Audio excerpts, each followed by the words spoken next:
Bonjour à tous, c'est Alexandre pour Technoid et bienvenue pour ce test complet du Moto Z2 Play. Donc c'est un smartphone qui a été présenté donc cet été, donc ça commence un peu à dater, et qui est le successeur du premier Z Play.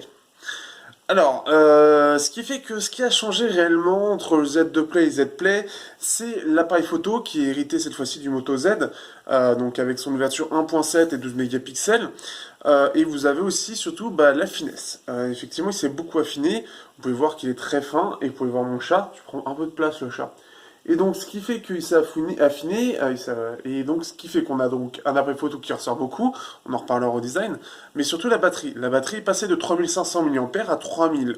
Donc, ce qui fait qu'avec le Snapdragon 625 qui était très réussi en termes d'économie d'énergie, et les 3500 mAh, on avait une autonomie de dingue. J'avais adoré le Moto Z Play d'ailleurs par rapport à ça. Pour commencer, ce qui résume un petit peu la conclusion justement du premier, du test express par rapport à ça, c'est que le Moto Z Play était un vrai Z Play, c'est-à-dire que la gamme Play était justement très autonome. Je ne sais pas ce qui s'est passé en termes de décision chez Motorola, chez Lenovo, mais ils ont décidé que ce serait plus fin, avec donc une batterie moins grosse, et donc une batterie de 3 mAh, donc ce qui fait qu'ils rentrent dans la case des smartphones lambda en fait en termes d'autonomie. Et sacrifier de l'autonomie pour de la finesse, je trouve que c'est un très gros choix, entre guillemets, mais ça casse déjà la gamme Z Play, en fait. Et ça casse l'intérêt, et ce qui fait que, clairement, il y a beaucoup de choses à dire sur ce Z2 Play, et j'ai eu beaucoup de mal à apprécier ce téléphone. Ce qui fait que je n'ai pas tant utilisé que ça, parce que justement, il n'a jamais eu l'intérêt que j'ai eu avec le Moto Z Play, le premier du nom. Parce que ce qu'il faisait, en termes de photo, il était plutôt bon, mais ce qui faisait son grand intérêt, c'était son autonomie. C'était un baroudeur, c'était l'autonomie dingue, alors que là, on a une autonomie beaucoup plus classique en fait. Et c'est frustrant. C'est vraiment frustrant parce que l'appareil avait du potentiel en venant du Z Play, mais globalement, il est moins intéressant. Il est moins intéressant et on va le voir tout de suite par rapport à la photo, alors que c'est censé être une évolution, mais par rapport à l'autonomie aussi. Mais globalement aussi l'appareil, qui au final, l'évolution reste très légère. Et comme l'évolution reste très légère, l'intérêt aussi.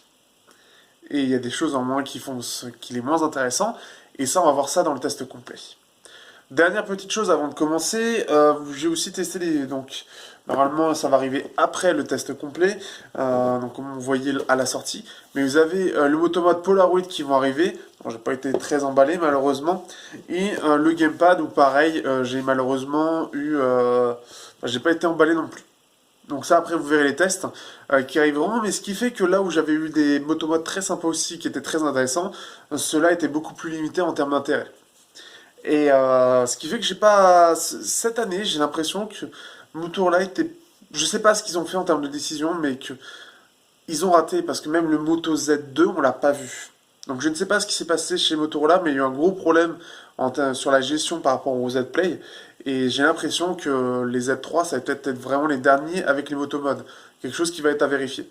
En tout cas, on part maintenant sur le test et vous allez voir donc voilà, globalement le test tout simplement, mais bon, vous pouvez le sentir, j'ai pas été très emballé par le téléphone.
design, alors forcément on reprend un peu forcément le design des Moto Z puisque c'est lié donc au Motomod justement, donc avec toujours le système qui est présent ici. Vous avez le capteur photo ici avec le double flash, alors qu'on peut voir il est vraiment très proéminent, là c'est vraiment énorme, et dû justement au fait que l'appareil s'est beaucoup affiné. On a l'antenne qui fait tout le tour du cadre ici, avec un petit peu en bas et en haut. Ensuite, sur le côté, on a le bouton Power avec les touches plus, moins. Vous avez au-dessus le micro ambiant et ici donc le port Dual SIM ou SIM plus port SD. Vous avez rien de ce côté-là. En dessous, donc le port USB Type C avec le port jack. Ils ont mis en fait toutes les inscriptions ici, ce que je trouve par contre assez ingénieux puisque ça va pas casser le design au dos. À part ça forcément, mais sinon c'est assez ingénieux. En façade, on a le haut-parleur qui va servir aussi pour la musique, on en reparlera ensuite, le capteur photo, et hop, ici le double flash, pour donc dual tone, pour avoir quelque chose de plus naturel. Et pour terminer, alors vous avez aussi ce micro ici, donc le micro principal, vous en avez un autre ici, donc ce qui fait que vous avez deux micros pour réduire les bruits ambiants, et le lecteur d'empreintes qui a évolué. En fait, il a évolué puisque ce premier était tout carré, il était pas très très beau et c'était un petit peu le souci. Je trouvais que ça cassait vraiment le design, ils ont fait quelque chose d'un peu plus joli. Alors ensuite, donc ce qui fait que par contre, après l'autre chose, c'est que forcément, quand on est toujours sur le même form factor par rapport au premier Moto Z, le truc qu'il y a, c'est que les bords sont assez épais. Hein. Là, on est sur clairement quelque chose de très épais, mais c'est assez logique. En 5.5 pouces, avec ces bords-là, forcément, avec le form factor qui est donné, forcément, on a droit à ce côté-là. Par contre, en termes d'évolution, vu que la protection n'est plus donnée, ce qu'ils ont fait, c'est qu'ils ont un petit peu fait en sorte, ils ont fait un petit chanfrein tout autour, ici, pour que vous n'ayez pas ce côté tranchant qu'il y avait avec le Moto Z Play. Donc c'est assez sympathique, on a une meilleure prise en main, mais j'aurais vraiment préféré avoir le backplate et avoir quelque chose de plus tranchant. Enfin, quitte à avoir ça, je préfère avoir ça. Ce qui fait que globalement, le design il est réussi, mais il reprend forcément le form factor du premier, avec quelques petites améliorations par-ci par-là, et notamment une amélioration sur la finesse de l'appareil, puisque le premier était vraiment épais, là on est sur quelque chose d'un peu plus normal, entre guillemets, qu'on retrouve un peu de façon classique.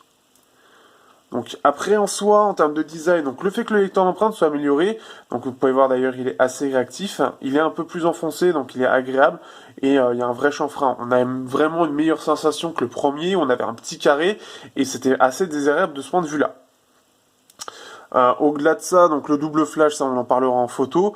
Le design, on va en faire vraiment un tour rapide parce que c'est vraiment la même chose que le Z Play. On a juste ce côté, normalement je crois que c'était en vert sur le premier Z Play, si je dis pas de bêtises. Et la partie ici donc est toujours présente. Alors ça, le truc en plus de ça, c'est que le backplate permettait d'avoir quelque chose d'uni au dos et ne pas avoir ce système justement pour coller le Motomod. Donc je trouve ça un peu dommage.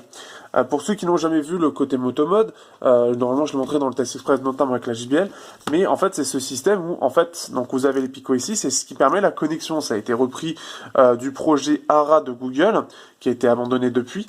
Et donc les ingénieurs qui sont passés en fait, qui sont restés chez Lenovo pour ça en fait, voilà, en fait c'est ce même système. Et donc c'est piqué, hop, on entend que ça a vibré, donc ça vient connecter, ça détecte automatiquement quel est le mode en question. Et donc voilà, donc ce qui fait que vous avez un aimant ici et des aimants ici pour que justement ça tienne bien. Donc c'est vraiment, faut vraiment, hop, une fois que c'est connecté, là il est.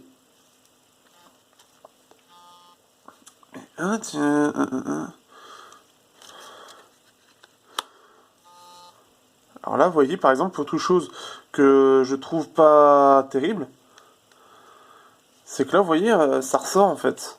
Là où le premier Moto Z Play, c'était vraiment, ça tenait bien comme ici. Là, c'est... Mais pourquoi ça ressort comme ça? Est-ce que le téléphone serait un petit peu pas trop plat? Non, pourtant il est bien plat, alors est-ce que ce serait ça? Je ne sais pas. Alors là, pour le coup, je l'ai pas remarqué parce que je l'ai malheureusement pas beaucoup utilisé. Après, normalement, ça tient bien. Bon, c'est peut-être celui qui est un petit peu tordu pour le coup, et qui fait que ça ressort un petit peu. Mais sinon, on peut voir que ça colle bien. Donc là, c'est le Polaroid. Hop. Donc voilà un petit peu pour cette partie-là. Après, j'ai vraiment pas grand-chose à dire. On a vraiment une régression, enfin, on a à la fois une évolution et une régression par rapport au Z-Play, c'est-à-dire que l'appareil photo ressort beaucoup plus, mais il est plus fin en fait. Et le fait qu'on n'ait pas le backplate, on n'a pas de protection, on n'a pas quelque chose qui permet d'avoir un design un peu plus différent. Donc, il est forcément que en option et donc il faut l'acheter, c'est 10 euros. Alors que normalement, sur le premier, il était fourni. Je trouve ça dommage d'avoir un truc fourni et de plus l'avoir et de devoir l'acheter en plus. Sachant que les évolutions sont assez limitées sur ce téléphone, je pense que ça aurait été bien de le laisser au lieu de le mettre en plus en option. Mais après, voilà quoi.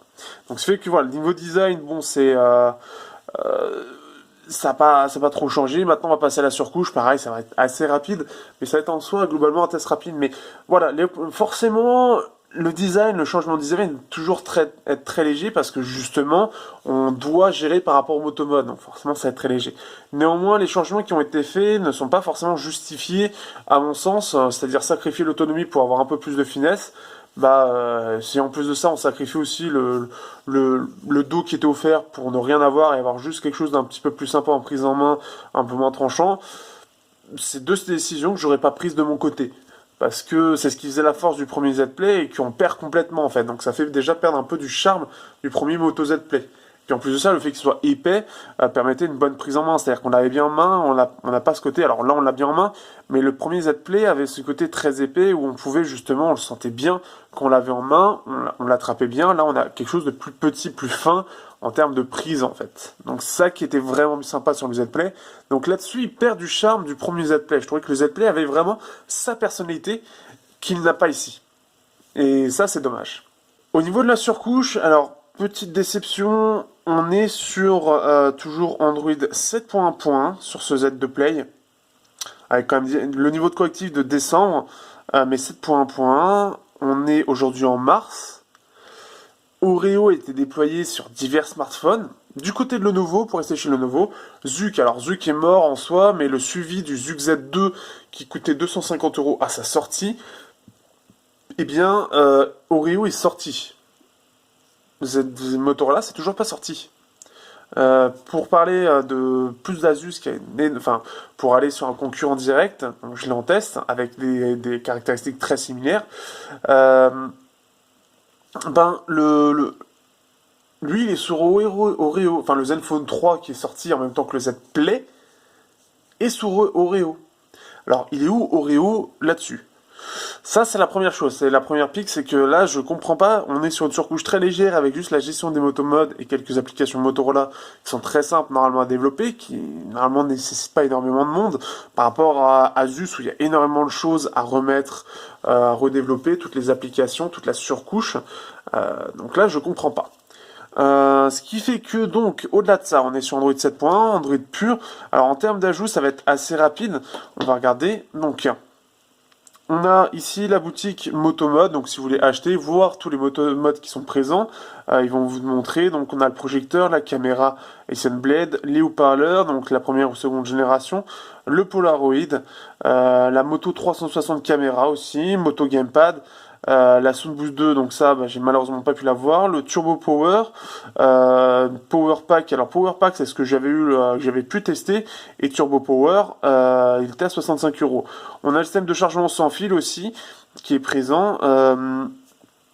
Voilà, c'est celui-là, c'est Incipio Off-Grid Power Pack que j'avais eu. Vous avez aussi Moto Steel Shell. Donc ça, les shells, justement, c'était présent sur le premier. Enfin, fourni, il y en avait un de fourni. Et là, non, c'est pas fourni. Le Ascent Tool Zoom, et celui-là je l'avais eu, donc 100 euros il a même pas baissé, et l'Instashare Projector. Donc voilà un petit peu ce que vous avez la possibilité d'avoir si donc vous cherchez voilà, des petites choses. Ensuite, donc contact, alors après qu'est-ce qu'on a? On va avoir bien sûr toutes les applications Google. Je regarde un petit peu, Instashare Projector, donc enfin ça c'est pour les Polaroid, donc ça forcément c'est en plus. Moto, donc ça va être surtout ça qui a été ajouté. Alors forcément moi je l'ai pas utilisé, mais pour l'utilisation ça va être des gestes à la tout bête en fait. Alors soit on a l'écran moto en fait qui est déjà présent, qui a été une petite force qui était présente, qu'on a retrouvé. Alors normalement si je fais ça, ça va le réveiller. On va voir le pourcentage de batterie qui a été amélioré. On va voir l'heure. On va avoir la date et aussi les notifications. Et à partir de là, on peut même les contrôler. Donc, soit voir exactement quelle est la notification, soit pouvoir gérer, par exemple, par rapport au lecteur. Donc, Et hop. Normalement. Mais sinon, bien sûr, quand vous le réveillez normalement, là, vous aurez le menu normal. Donc ça, ça va être la petite chose. Vous avez Moto Voice, alors là, bon, c'est lié un peu plus avec Google Assistant, etc. Bon là, aujourd'hui, c'est un petit peu plus léger en termes d'intérêt.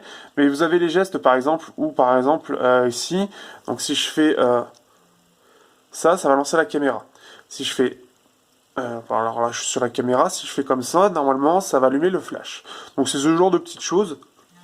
Voilà, qui peuvent être sympas. Bon, alors moi, j'y vois pas forcément l'intérêt, je préfère aller là. Mais après, quand c'est éteint, je crois que ça fonctionne. Voilà, donc quand c'est éteint, vous pouvez allumer rapidement la lampe torche. Hop, on va revenir sur... non, pas l'appareil photo. Voilà, tout ce qui est possible. Navigation à un doigt. Donc, utiliser le capteur digital pour la navigation. Donc, tout peut se faire là, en fait. Et ça a été repris de Zug, justement. Donc, ça, c'est toujours assez sympa. Dans le principe, voilà un petit peu ce qu'il montre. Donc, ce qui fait qu'en fait, on va voir. Donc, soit ici. Donc, après, un swipe vers la gauche pour aller-retour et un swipe vers la droite pour revenir. Et verrouiller l'écran, on reste comme ceci. Donc c'est assez simple. Donc ce qui fait que swipe vers la gauche pour le retour, c'est assez sympa. Lancer l'assistant, là on va rester appuyé dessus, voilà. Bon, ça peut être sympa. Après moi, pour le coup, je l'avais pas utilisé, mais ça peut être toujours sympa pour ceux qui veulent utiliser l'écran au maximum, parce que ce qui va être bien, c'est que forcément on va plus avoir la barre et qu'on va avoir juste ce système-là. Donc ça peut être assez fluide, sachant que au niveau justement design, ça a été assez bien foutu. Donc on a ça, on a balayé pour réduire l'écran, donc on peut balayer, se lever pour la sonnerie, retourner pour ne pas déranger, approcher pour activer moto, donc voilà, donc ça c'est le système où je vous ai montré justement, où quand on va le réveiller, ou parfois en fait vous passez au-dessus et ça va le réveiller aussi. Donc l'écran moto justement c'est ça, donc de nuit on va pouvoir le voir, et l'écran moto, donc le truc que je vous ai montré juste avant. Vous avez ça, ensuite, après c'est assez limité parce que vous avez ça. On a News Republic aussi qui est mis par défaut, qui n'était pas présent avant. Donc ça c'est plus un partenariat en soi. Ça c'est simple système, alors non, ça c'était pour moi. Qu'est-ce qu'il y a d'autre? Téléphone, traduction, et on va avoir une dernière chose, parce que ça va être la seule chose en fait. On va avoir donc l'appareil photo qui en soi reprend ce qu'il y avait déjà sur le Moto Z Play. On va voir donc après tous les petits modes. On a quand même un mode pro qui est présent, on va pouvoir gérer. Par exemple ici, donc l'ouverture, on peut aller jusqu'à 1/6. Un peu léger, mais on y reparlera donc de façon dans la partie photo. Donc voilà un petit peu pour ça. De ce point de vue là, donc c'est très très léger en termes de surcouche, comme vous pouvez le voir. Bon, avec les 4 Go de RAM, forcément on n'aura pas de problème. On a bien sûr le launcher de base aussi qui intègre ça, ou qui va avoir en fait ce côté où on va pouvoir slider. Donc là-dessus c'est à jour, mais voilà, c'est encore 7.1, donc bon.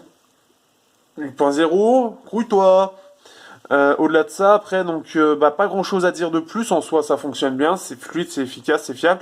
J'ai pas eu de soucis en termes de bugs ou quoi que ce soit. Ça a toujours bien tourné, mais bon, il faudra que Oreo arrive à un moment donné. Au niveau de l'écran, on est sur un écran 5.5 pouces AMOLED. Donc, ce qui fait que on est sur quelque chose qui est assez sympa en termes de l'unité minimum maximum. Au niveau par contre des couleurs, alors petite chose qu'on peut aussi modifier, ça va être surtout ici le mode couleur. Donc soit on a couleur normale, soit couleur éclatante. Alors de base il est mis en couleur éclatante parce que forcément on va avoir quelque chose qui est très saturé. On peut voir sur YouTube qui est très très rouge. C'est très saturé, trop saturé en fait. Donc vaut mieux être en couleur normale qui est beaucoup plus naturelle parce que ça se voit tout de suite. Et là on est sur quelque chose de beaucoup plus correct.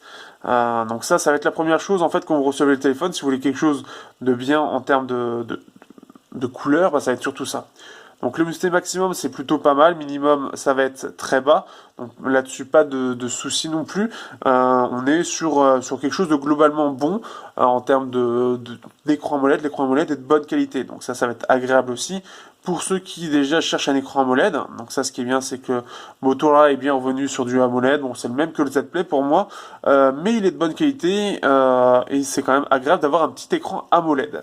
Au niveau du son, alors là par contre le son, donc ce qui fait que la petite chose que je trouve sympa aussi chez Motorola qui avait trouvé une bonne chose, c'est que le son sort du haut-parleur ici.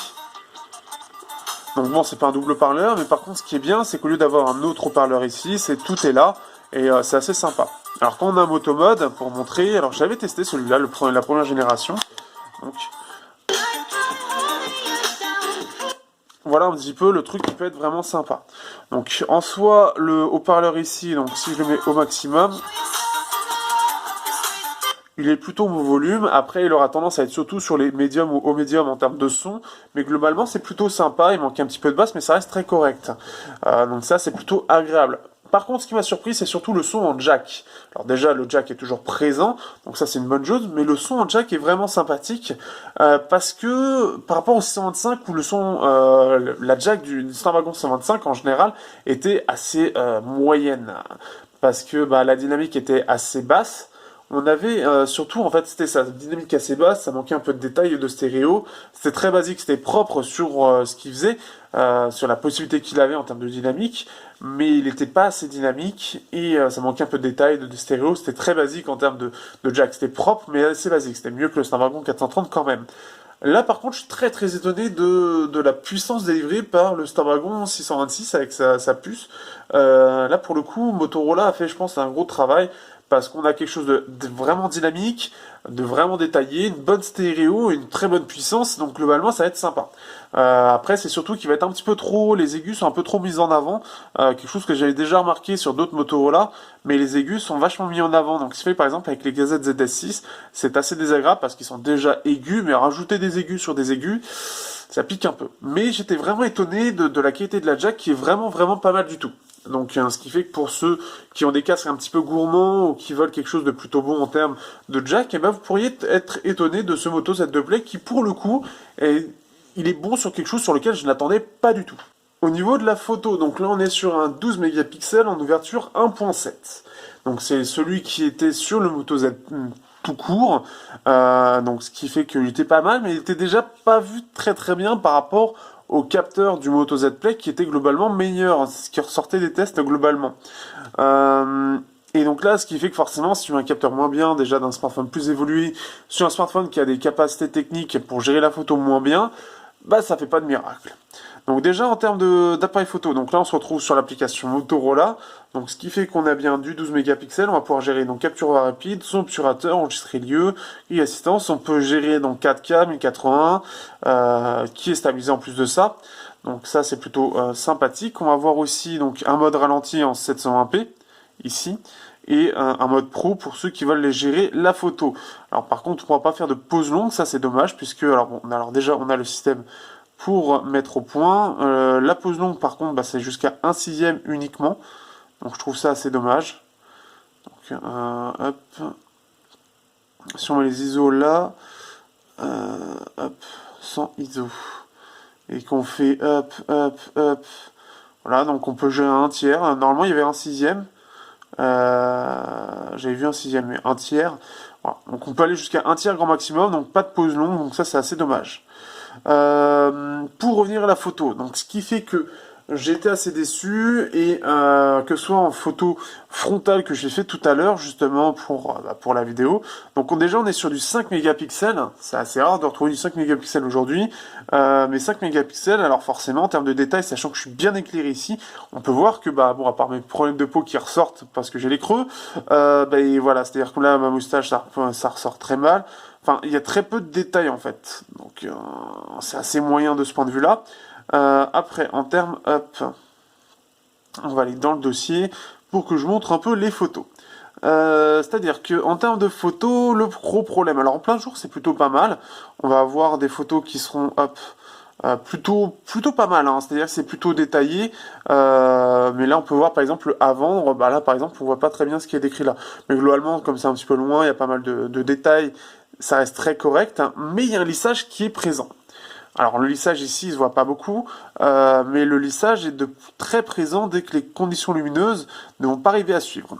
Et sur cette photo-là, donc c'est à peu près bien éclairé pour de la nuit, on a quelques petites couleurs, mais ce qu'on a ici, donc c'est assez moyen en termes de qualité.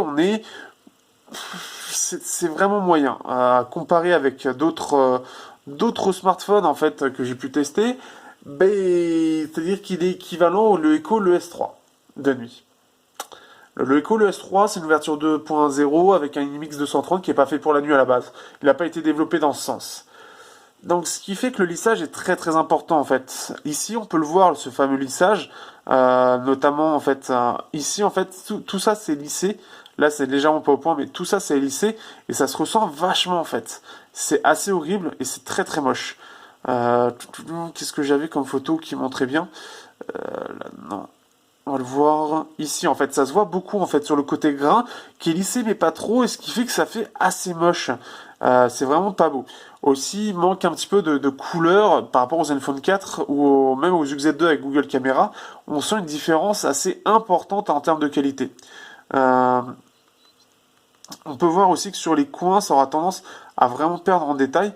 Mais ce qui fait que même au niveau des écritures, ça se sent, c'est pas très précis, c'est pas. Mais je le trouve pas extraordinaire le capteur. Dès que les conditions lumineuses sont pas extraordinaires, bah le capteur non plus n'est pas extraordinaire. Mais là par exemple c'est plutôt pas mal. Ce qui fait que j'ai du mal à. Bah, en photo, il est vraiment pas top en fait.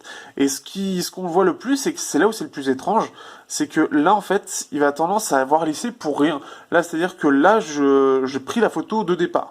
Donc là, c'est très lissé, là où d'autres capteurs vont vraiment arriver à voir en fait ce qu'on voit un peu ici, c'est-à-dire le fait que ce soit un peu comme une espèce de vinyle, c'est un peu ça. Mais sauf que la plupart du temps, bah, à part si je zoome, là si je zoome, ce n'est pas lissé. Là, on voit très nettement ça.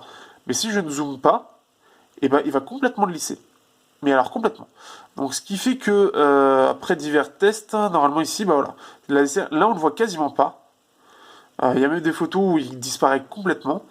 Et il y a des photos où bah, c'est selon la luminosité en fait. Et dès que la luminosité va descendre, bah alors directement le lissage va faire son effet. Et le lissage est extrêmement important, beaucoup trop, surtout pour un capteur qui est censé faire bien mieux.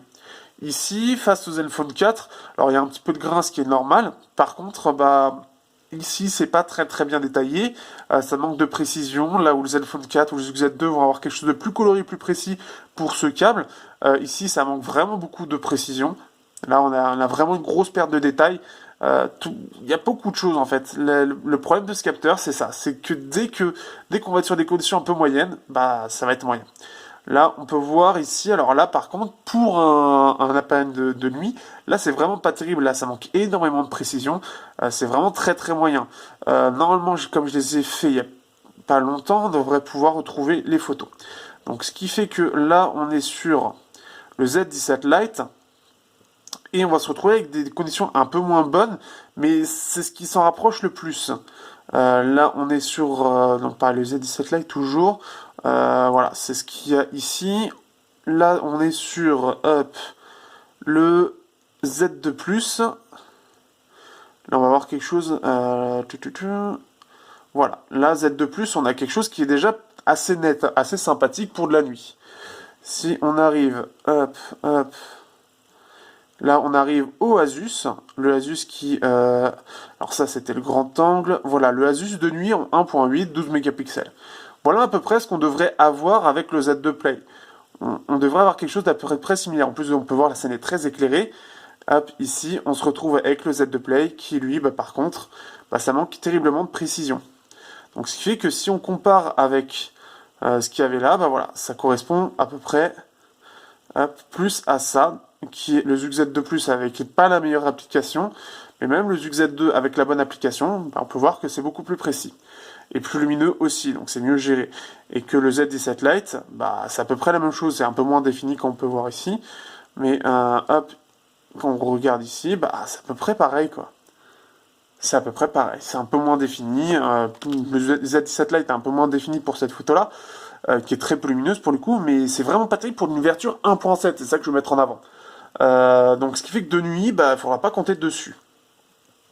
Donc je suis vraiment déçu de cet appareil qui clairement n'est pas fun quoi. Elle est clairement pas fun du tout. Donc je ne comprends pas. Je comprends pas. Je sais pas ce qui s'est passé avec ce capteur, pourquoi ils ont autant lissé. Parce que bah au final c'est au détriment de la qualité. Ça se ressent là, on est sur des bonnes conditions. Donc là ce qui fait qu'on voit plutôt bien la tour là-bas, qui est assez bien définie. Mais ça manque par contre de couleurs. Ça manque vraiment beaucoup de couleurs. Les couleurs sont vraiment moyennes, c'est un peu terne. Euh, et c'est vraiment pas kiffant. Même sur une photo en plein soleil, bah, il a du mal à gérer la dynamique qu'il y a ici. Le Zenfone 4 voit l'œil alors que lui ne le voit pas. Alors que c'est pris avec le même angle au même moment, justement, pour comparer. Donc, ce qui fait que, ouais, je suis vraiment globalement déçu de ce capteur. Je suis globalement déçu, c'est pas très agréable. Petite chose sympa, la 4K est stabilisée, donc c'est toujours ça. Mais bon, avec un capteur qui lisse énormément, bah, la 4K aussi pas forcément extraordinaire. Donc ce qui fait que voilà, je suis vraiment déçu en photo. C'est là où on aurait pu attendre quelque chose, une bonne petite évolution, une meilleure gestion, et ce n'est pas malheureusement pas le cas.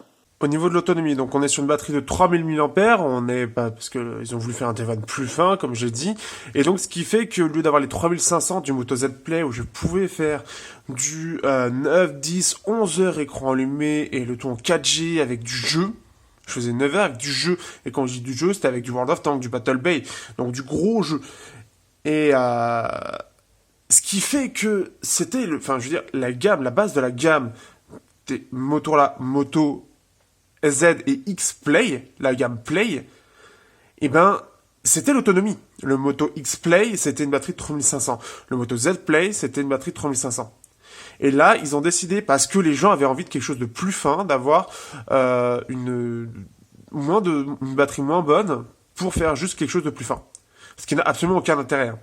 La finesse n'apporte strictement rien. Alors qu'une batterie de 3500 mAh avec un Snapdragon 125, ça prend tout son sens. Donc ce qui fait que là, alors je suis en 4G+, il reste 10% de batterie et j'ai fait 6 heures écran allumé. Donc c'est plutôt pas mal, mais on est sur quelque chose d'un petit peu, on va dire, on a une autonomie haute qu'on connaît plus ou moins, c'est-à-dire qu'on peut le retrouver beaucoup plus facilement que du 10 heures écran allumé avec une simple batterie. Donc là, ce qui fait que, par exemple, une batterie, les motomodes vont être beaucoup plus intéressants à utiliser, entre guillemets. Enfin, ça va beaucoup plus pousser à l'acheter. Et je trouve ça dommage, parce que d'un truc déjà excellent, ça permet de faire un truc ultime en termes d'autonomie. Là, on se retrouve d'un truc un petit peu mieux que la moyenne à un truc vraiment mieux. Mais ça perd, la gamme Play perd de son intérêt pour tout simplement avoir une bonne autonomie. C'est le cœur de la gameplay. Donc ça reste une bonne autonomie globalement. On peut faire du 7 heures écran allumé en moyenne entre 6-8 heures en gros. Et non quoi, enfin je veux dire, je suis très déçu de ce point de vue-là. Je m'attendais pas à ça, je m'attendais pas à avoir quelque chose de... Enfin, je trouve que enfin, je m'y attendais, mais je trouve que cette décision est vraiment moyenne. Je ne comprends pas cette décision, je comprends pas tout ça. Donc c'est une déception quand même de ce point de vue-là, parce que même si elle est bonne, elle n'est pas à la hauteur de ce que devrait être la gameplay aujourd'hui. Au niveau des benchmarks, donc là on est sur un processeur, un Snapdragon 626, qui en soi par rapport au processeur le Snapdragon 625 apporte très peu de choses. Il apporte surtout le support de la double caméra, qui n'a absolument aucun intérêt sur ce téléphone, et un petit overclock, donc c'est-à-dire 200 MHz de plus. Donc on peut le voir, on passe de 2 GHz à 2,2 GHz.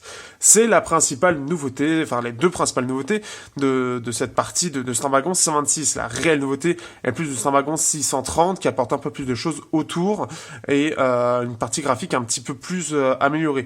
Mais sinon c'est tout pour le 626, donc quasiment aucune amélioration par rapport au Moto Z Play. Le premier du nom. Donc, ce fait qu'en termes de score, forcément, il y a une petite évolution. On passe d'environ 850 à 900 points. Forcément, les petits 20% de plus donnent ça. Et 4500 points au lieu d'environ 4200 avec le Snapdragon 125. En tout cas, ce que je fais avec le Zenfone 3 depuis qu'il est passé sous Oreo. Donc, ce qui fait que c'est une petite évolution. Donc, rien de fou. En soi, les scores sont plutôt bons. Le Snapdragon 126 reste très correct en termes de score. On est sur quelque chose de vraiment très correct, comment dire. On fait mieux déjà qu'un Snapdragon 652 ou 653. On fait autant qu'un Snapdragon 660. Enfin, un petit peu moins quand même. Autant qu'un Snapdragon 636 à peu près. C'est à peu près ça le délire. Donc, ce qui fait que c'est vraiment correct en termes de performance. On va pas se sentir limité. Le Snapdragon 625 était justement le bon rapport performance économie d'énergie. C'est encore le cas aujourd'hui avec de très bonnes performances tout simplement à haute cadence. Et l'économie d'énergie est quand même présente, donc ce qui fait que c'est quand même agréable.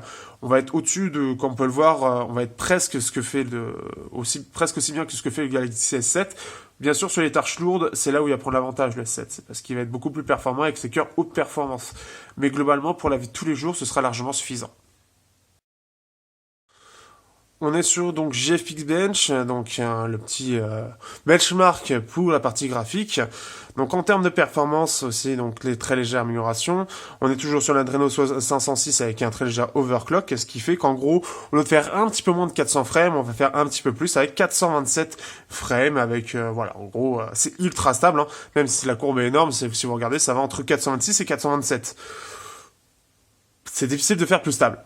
Avec une perte de seulement 6% lors du score, donc c'est très peu. Donc c'est ça qui fait par contre quelque chose de bien, c'est que c'est très bien maîtrisé au niveau de la puce graphique qui n'est pas performante, mais qui est surtout très économe en énergie. Donc pour les gamers qui aiment bien, qui ne cherchent pas le truc le plus ouf en termes de graphisme, mais surtout une bonne autonomie, bah là-dessus c'est vrai que les Moto Z sont assez bien optimisés. Donc on peut le voir là-dessus. Si on compare, donc déjà en termes de score c'est 425 et enfin 426 hein, et 550 minutes, ce qui est un excellent score. Et justement on va le voir tout de suite. Hop, donc en gros 550, on va se retrouver avec le Blade V7 Lite qui a un 625 je crois, ou un Snapdragon 430 je ne sais plus. Vernetor E avec un MT6753. Le Moto Z2 Play, donc forcément bah, il est là. On a le Oukitel K6000 Plus qui a une batterie de 6000 mAh, mais au final il fait pas mieux qu'un truc de 3000. Comme quoi l'optimisation ça a un impact. On fait Redmi 4 Prime qui a une batterie de 4000 mAh, donc ça veut dire que c'est vraiment bien optimisé. Le Redmi Note 4 aussi avec la batterie toujours de 4000 mAh, avec donc le Snapdragon 125 qui lui fait un peu plus, il fait en gros 43 minutes de plus. Moto Z Play qui lui faisait 1 heure de plus, un peu plus d'1 heure de plus, sachant que bah entre temps il y a eu de l'optimisation aussi, hein. Donc à voir aujourd'hui s'il fait même pas mieux aujourd'hui que par rapport à avant. Qu'est-ce qu'on a d'autre? Moi je faisais même plus, je me souviens. J'ai plus en tête. On va regarder parce que ah non je l'aurais pas là. C'est assez étonnant parce que moi de mon souvenir justement il était censé faire plus. Donc en gros, on est quand même parmi les meilleurs. Après, Galaxy N5, je sais même pas lequel c'est. Tom HT5 non plus. Vivo X9, je sais pas ce que c'est. Pour le coup, je sais pas ce qu'est le G3 2017. Alors forcément, lui, il est pas du tout performant avec un écran de 720p. K10000 Pro, bah lui, il fait forcément mieux. Il a une batterie de 10 000 mAh. Mais il fait à peine mieux, en fait. Mi Max 2, ok. Mi Max 2, vous voyez, une batterie de 5000 mAh. Et pourtant, bah, si, c'est à peu près ça, 907 minutes. Et forcément, le Quital K10000 qui lui explose tout avec ses 2000 minutes. Donc ça, c'est assez marrant. En termes de performance, par contre, effectivement, on est dans le bas du panier. Avec ici, si on compare, on a le Mi 4C avec le Snapdragon 808, Moto Z2 Play, bah, il est là justement. Honor 8, en gros, on va faire pareil que l'Honor 8. Alors après, ça, c'est en soi qu'un benchmark. L'Honor 8, dans la réalité, est bien plus performant et se retrouve même plus performant qu'un Snapdragon 820. Ça, il faut pas l'oublier. Ça reste que des benchmarks. On est à peu près aussi bien que le A5 2017 avec son Mali T830. Donc ça aussi, bon bah c'est plutôt pas mal, hein. Bon après c'est très proche là-dessus. Là on est sur la même gamme à peu près de processeurs graphiques. Le J5, A3, bon c'est à peu près la même chose. Le Mars Pro, lui c'est avec un Helio P20, donc qui est un petit peu plus performant et on le voit ici. Là le S7, alors forcément écran 2K. Après si on remonte, après on a le Mate 8, le Mi Z, je crois que c'est X20. Le M6. Là, comme ça, après, qu'est-ce qu'il y aurait d'autre? P9 Plus, ok, on va aller chercher plus bas. On a le Zenfone 3 Zoom, donc comme quoi ça a été un petit peu optimisé, on peut le voir, hein, entre le 25 et le 26. Le Mi 5X, donc lui c'est un Snapdragon 120, donc lui il est un peu moins bien optimisé. On peut voir que Kodak Electra, je crois que c'est un Snapdragon 800 ça. Kodak Electra, je sais plus ce qu'il utilise. Alors forcément, après, on est en dessous de ce que propose par exemple un Snapdragon 652 qui va être beaucoup plus performant. Je sais pas si on en aura un là. Il y a le 653 qui lui fait plus 700. Donc là, on a le Mi Note 3, donc qui lui est forcément bien plus performant avec 902 frames. Qu'est-ce qu'on a d'autre? Là, on a, ça doit être je sais pas lequel c'est. Moto Z2, le Z2 qu'on n'a jamais vu, mais il est dans les benchmarks. Il a été, bon, en fait, il est en Chine surtout. Le Xperia XA avec un Luxa, normalement, je crois qu'il est avec un Helio P20, donc 705 frames, mais je crois qu'il est en 720p. Donc, ce qui fait que voilà un petit peu pour cette partie graphique. Donc, ça reste correct hein, dans la plupart des cas, mais forcément, on est sur plus du moyen de gamme, du petit moyen de gamme. Là-dessus, c'est là où il y a eu le plus d'économie, on va dire, pour ça. Donc, ce qui fait que c'est une puce très basique, mais qui fera tourner la plupart des jeux. Les plus gourmands, et on va le voir, c'est là où ils vont poser problème. Alors, donc là, on est sur Nova. Donc Nova, bon bah c'est l'un des derniers jeux de chez Gameloft. Donc alors, ce qui fait qu'ils ont remasterisé donc le premier Nova et l'ont mis bah voilà sur les nouveaux smartphones. Alors bah globalement on peut voir que c'est fluide. Alors c'est pas au top hein, au niveau des graphismes, ça reste un petit peu moins détaillé forcément. Mais il n'y aura pas de souci, on peut voir que c'est fluide, c'est gardé avec c'est bien optimisé. Il faut savoir quand même que le Snapdragon 625, c'est une puce qui a été extrêmement utilisée par énormément de constructeurs. Alors pour les constructeurs justement, c'est quelque chose d'important puisque c'est un parc énorme de Snapdragon 625 qui a été mis en place. Alors forcément ça a été optimisé, c'est obligatoire. Quand vous regardez, quand vous vous intéressez au nombre d'acteurs qui ont fait tout simplement qui se sont intéressés au Snapdragon 125 et le nombre de smartphones qui sont sortis. On peut le voir juste avec avec Xiaomi qui a sorti un nombre de smartphones sous S125 impressionnant. Très impressionnant, c'est un stock qui a été très réussi et surtout qui a globalement été assez réussi. Donc on peut voir, pas de soucis, j'ai pas à me plaindre, ça a été bien optimisé. On est sur quelque chose de totalement fluide. Et il n'y a pas pas de perte.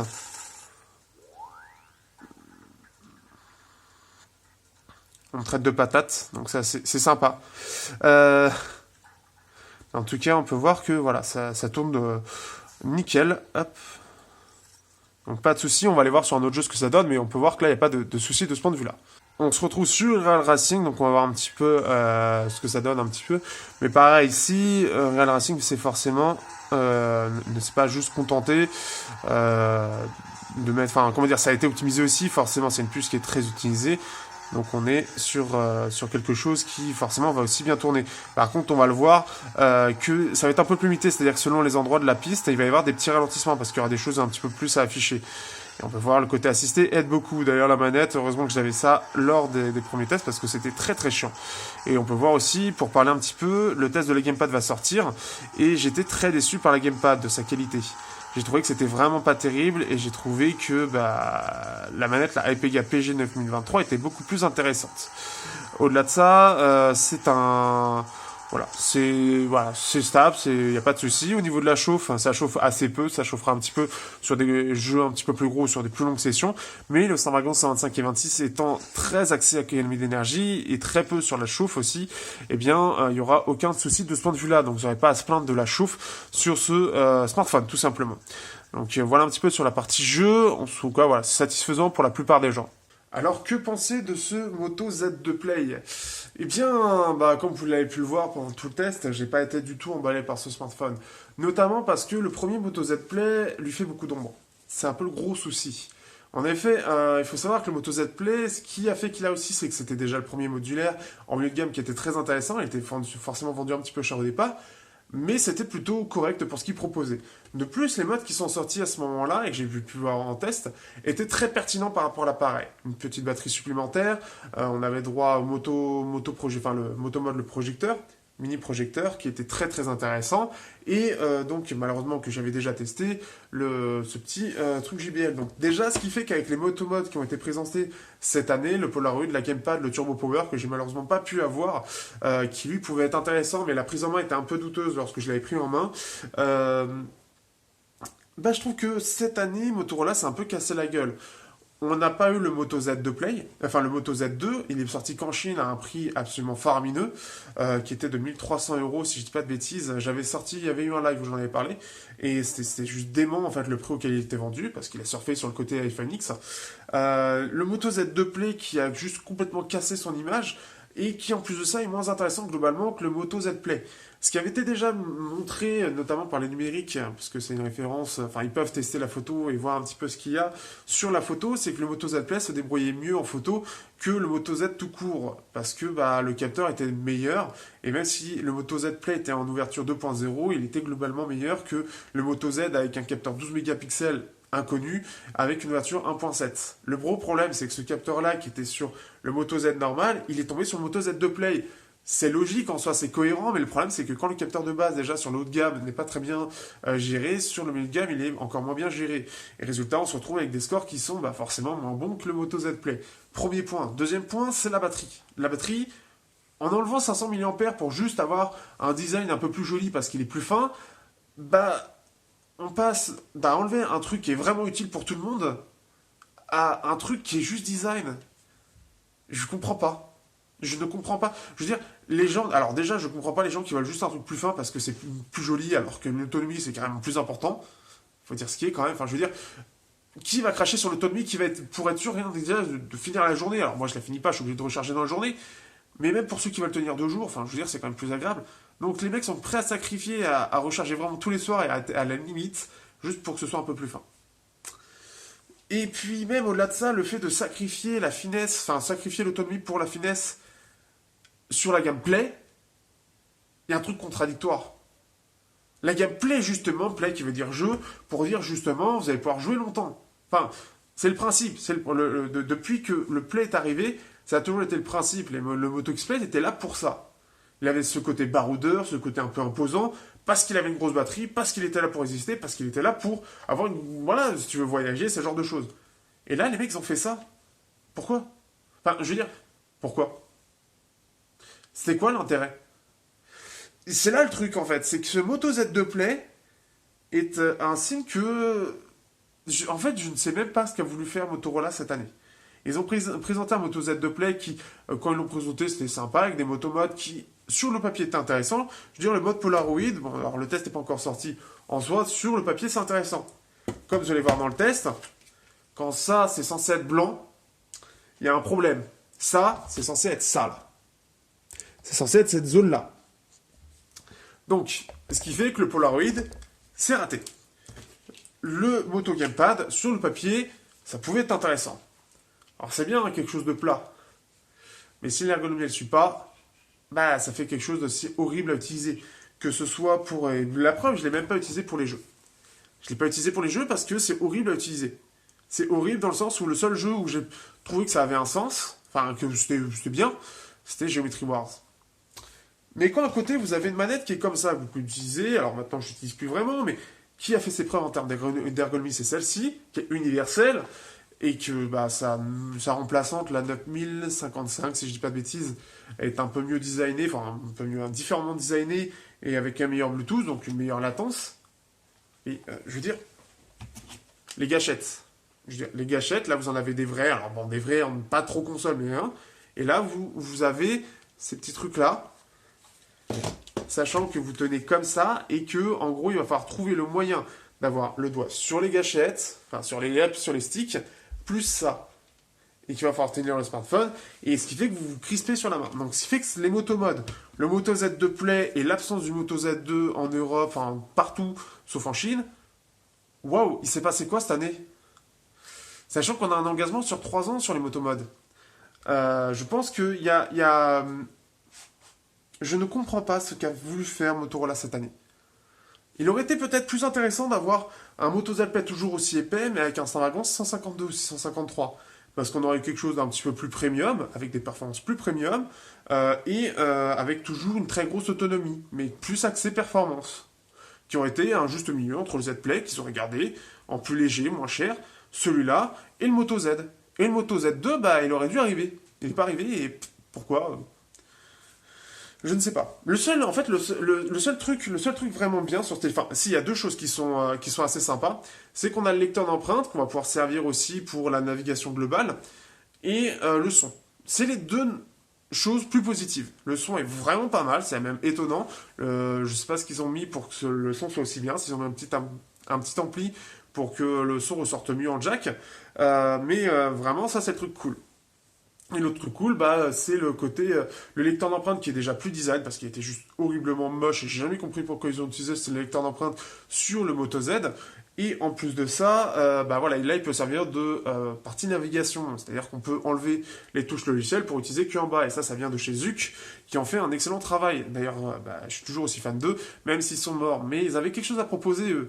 D'ailleurs, le truc c'est que pour terminer un petit peu là-dessus, pour dire à quel point je suis déçu quand même de cette année et surtout à cette époque-là où je veux dire, le Galaxy Note 8 a eu Oreo.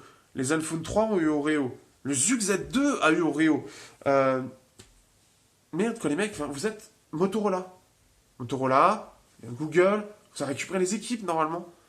Normalement, en termes de suivi, vous devez être exemplaire. Et Asus, qui est aussi bien, mais avec plus de produits à gérer. Alors déjà, il y a plus de produits à gérer, hein, ils en ont plein. Ils en ont plein à gérer. Ils ont le Zenfone 3 et le Zenfone 4. Le Zenfone 3 date du Moto Z Play. Il a eu Oreo avant. Pourquoi? Enfin, je veux dire, il s'est passé quoi? Elle est où la mise à jour? Alors, je vais même refaire un test là. Juste voir, est-ce que la mise à jour a été déployée? Parce que je ne comprends pas pourquoi la mise à jour n'a pas été déployée. De plus, en plus de ça, comme je leur dis, c'est Motorola. Motorola. Et on est sur une version 7.1 avec une mise à jour de sécurité de décembre 2017. On est en mars. Tandis qu'Asus, là encore, et d'ailleurs je le réutilise là, Asus avec le Zenfone 3, il a la dernière mise à jour de sécurité, donc de mars, avec Oreo, son premier correctif pour régler les divers problèmes qu'ils ont trouvés. Enfin, je veux dire, Asus, c'est pas le plus grand acteur dans la téléphonie. Et il a carrément plus de smartphones en charge. Motorola, cette année, vous en avez qu'un seul. Vous l'avez pas mis à jour. Waouh! Enfin, je veux dire, non, vous avez le G5 et le G5S. Mais pareil, elles sont où les mises à jour? Là, les mecs, vous avez chié. Vous avez vraiment chié parce que vous avez un bon produit. Enfin, déjà, vous aviez une bonne base avec le Play que vous avez démoli en cassant la batterie, qui était son argument principal de vente. C'est la base de la gameplay. Vous l'avez cassé, l'appareil photo, bah, vous avez remis même que le Moto Z qui était carrément critiquable, avec un lissage qui est absolument immonde. Pour certaines photos, enfin j'ai trouvé ça immonde, et ça, il y a juste à regarder l'album pour voir que parfois c'est pas terrible. Je veux dire, ça qui m'a coûté 100 balles, hein, avec un capteur photo qui en soi est dépassé, il fait mieux de nuit. Hein. De nuit en ouverture 2.0 quand là c'est en 1.7. Avec un capteur qui est censé capter, en plus de ça, chaque pixel étant 1,4 micromètres. Donc il est censé capter, en plus de, pour chaque pixel, plus de lumière. Et non.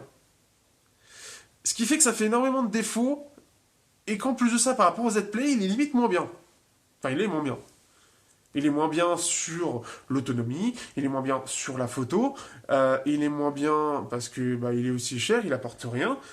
Il est moins bien parce qu'il n'y a pas le skin au dos qui est fourni au départ, donc ce qui fait qu'on ne peut pas cacher ça. L'appareil photo forcément ressort, et on le ressort déjà plus, et on ne peut même pas le cacher. Qu'est-ce qui s'est passé en fait? Enfin, dire Zenfone, bon, ils sont pas Asus, là pour le coup j'ai le Zenfone 4 en test. Asus a montré qu'il pouvait faire quelque chose de différent, alors ça ressemble au Nord 8, hein. Mais c'est suivi, c'est amélioré, ça apporte un vrai truc en plus par rapport au Zenfone 3. Qu'est-ce qui s'est passé? Je comprends pas. C'est l'énigme en fait que j'ai, c'est pour ça que la conclusion est longue, c'est que je ne comprends pas. Vous avez des cartes en main, vous avez le moyen de mettre en avant quelque chose de super sympa, avec en plus le Z2 Play, mais même le Z2, oui, pourquoi? Pourquoi il n'est pas là? On s'est dit, ouais, bon, en fait, quand il y a eu la présentation du Z2 Play, il nous avait dit que le Moto Z2 allait arriver plus tard. Mais je pense que les ventes ont été tellement mauvaises. En même temps, quand tu mets une batterie de 2600 mAh avec un Snapdragon 821 et sans jack, déjà tu te mets des bâtons dans les roues. C'est bien beau de faire Apple, mais si ça n'a pas d'intérêt, bah, tu te casses la gueule. Et là, c'est ce qui se passe. Et c'est pour ça que le Moto Z2 Play, pour moi, il n'est pas arrivé en France. Alors, en tout cas en Europe, ou enfin en tout cas en Occident, c'est que bah, il avait pas trouvé preneur, et le seul qui avait trouvé preneur, c'était le Z Play, parce qu'il avait tout pour lui. Il avait le bon processeur, il avait la super bonne autonomie, un bon capteur photo, un jack qui était correct, il avait un design qui était pas trop dégueu, qui passait même mieux que le Moto Z, qui était carrément mieux fini, la petite coque, et en plus de ça, si tu ajoutes les modes, t'as un vrai truc supplémentaire, rien que l'autonomie, tu passes à 16 heures, c'est un truc incroyable. Là, tu pourras plus jamais passer à 16 heures. Ou alors, faut prendre le Turbo Power, 3500. Mais la prise en main, elle a chié. Donc c'est pour ça, j'ai beaucoup d'incompréhension au final sur Motorola.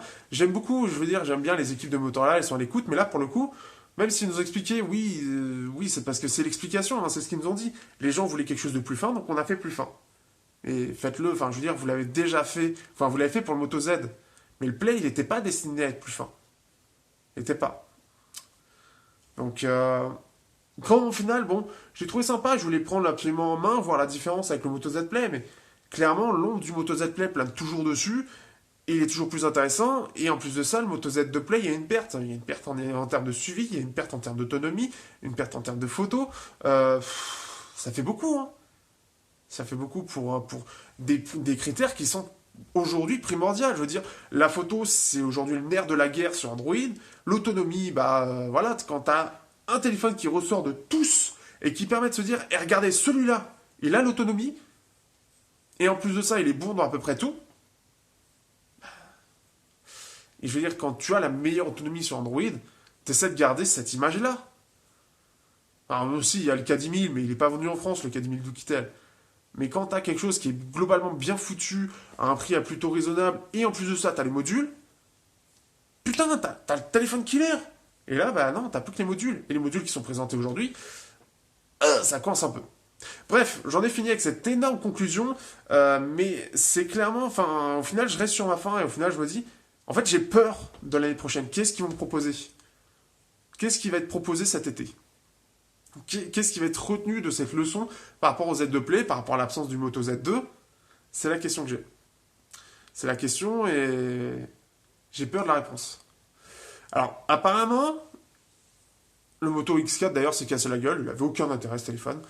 Et apparemment, ils vont se concentrer sur les modules principaux, donc qui faisaient un peu le côté très sympa de la marque, pour avoir quelque chose de sympa. On va voir ça, on va voir avec le Z3 Play et le Z3, j'espère aussi qu'il va se ramener, pour proposer vraiment un renouveau à cette gamme, et peut-être la continuer sur les modes, parce que c'est quand même le truc qui est un peu différent, et arriver à les faire vendre. Mais arriver à les faire vendre avec des bonnes idées, parce que là, ce que vous avez eu avec le Z2 Play, c'était des très mauvaises idées. Sur ce, je vais arrêter là. J'espère que vous aurez aimé la conclusion. N'hésitez pas à débattre dans les commentaires si vous voulez donner votre avis par rapport à ça, parce que je suis assez intrigué. Bon, alors je sais que pour le coup, les motos, en termes de test, bon, en plus je les ai un peu tard, mais en termes de test, ça arrive un peu tard et c'est pas ce qu'il y a de plus vendeur. Mais pour ceux qui s'intéressent à cette gamme, surtout le Moto Z2 Play, j'aimerais bien avoir votre avis par rapport à tout ça, par rapport même si vous regardez le test du Moto Z Play, que j'avais adoré, même s'il avait quelques défauts, là, voilà quoi. Donc bah, n'hésitez pas à dire aussi votre idée et votre façon de voir les choses, et peut-être des choses que je ne sais pas forcément sur Motorola, sur le Z2 Play, ce genre de choses, ou même le Z Play, par rapport aux ventes, ou par rapport à la stratégie. Même si je sais que par exemple, juste le Moto X5, bah, ils vont pas le faire, qu'ils vont virer des gens parce que de la recherche et développement, et que ils vont se concentrer sur les modes, donc à voir ce qui va se passer. Je sais pas si vous avez d'autres choses, donc n'hésitez pas à les partager, parce que c'est intéressant, et comme quoi, je me pose de réelles questions sur la gamme de l'année prochaine. Sur ce, je vous dis à bientôt pour donc un prochain test sur Technoid.